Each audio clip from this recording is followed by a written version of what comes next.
السلام علیکم پیارے دوستو، اکثر مرد حضرات کو ہم بستری کرتے وقت بہت مشکلات کا سامنا کرنا پڑتا ہے، جیسا کہ وہ خود تو جلدی فارغ ہو جاتے ہیں مگر ان کی بیوی جلدی فارغ نہیں ہوتی۔ بعض اوقات ہم بستری کے دوران نفس پورا عورت کی شرمگاہ میں داخل نہیں ہوتا، جس سے عورت کو نہ تو مزہ آتا ہے اور نہ عورت پوری طرح گرم ہوتی ہے، جس کی وجہ سے عورت جلدی فارغ نہیں ہوتی۔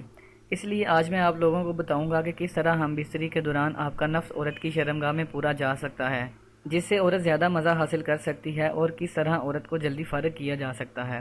تو دوستو، جب بھی آپ ہم بستری کریں تو عورت کو گوڑی بنا لیں اور پھر اپنا نفس پیچھے سے عورت کی اگلی شرمگاہ میں ڈالیں، اور اس طرح نفس پورا اندر چلا جائے گا۔ عورت کو بہت زیادہ تسکین حاصل ہوگی، جس سے عورت گرم ہو جائے گی اور جلدی فارغ ہو جائے گی۔ اس کے علاوہ عورت کی ٹانگیں مرد اپنے کندھوں پر رکھ کر سیدھا اندر ڈالے تو زیادہ اثر انداز ہوگا، جس سے عورت جلدی فارغ ہو جائے گی اور ہم بستری میں بے انتہا مزہ بھی آئے گا۔